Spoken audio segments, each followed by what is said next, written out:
Si tout au long de cette affaire judiciaire, l'hypothèse qu'un certain rôdeur aurait kidnappé Delphine Jubilard a régulièrement été évoquée, elle n'a pourtant pas convaincu les juges d'instruction.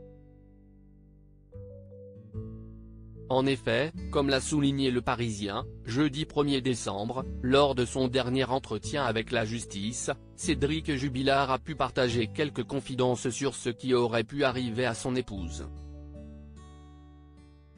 Lors de son entretien, le 23 septembre dernier, les magistrats ont fait remarquer à Cédric Jubilard que si son épouse a quitté volontairement la maison, des preuves auraient été retrouvées.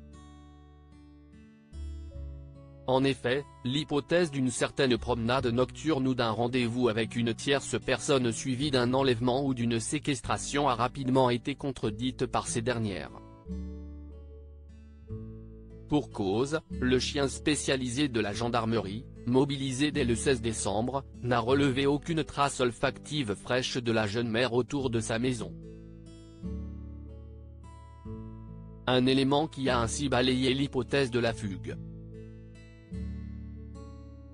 Delphine Jubilard, ses amis convaincus par la piste criminelle. Le 5 octobre dernier, W9 diffusait un documentaire criminel portant sur l'affaire Jubilard.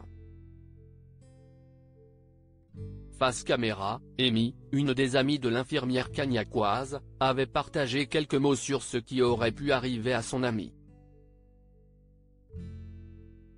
Selon elle, Delphine n'est pas volontairement partie de son domicile dans la soirée du 15 au 16 décembre 2020.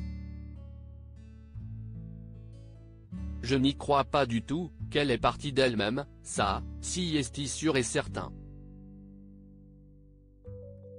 Depuis le premier jour, je le dis et je maintiens, elle n'est pas partie d'elle-même, avait-elle soutenu. Un avis que les amis de Delphine rappellent régulièrement sur les réseaux sociaux. Pour rappel, Cédric Jubilard demeure présumé innocent des faits qui lui sont reprochés jusqu'à l'annonce du verdict final de l'affaire. Crédit photo, capture d'écran Facebook.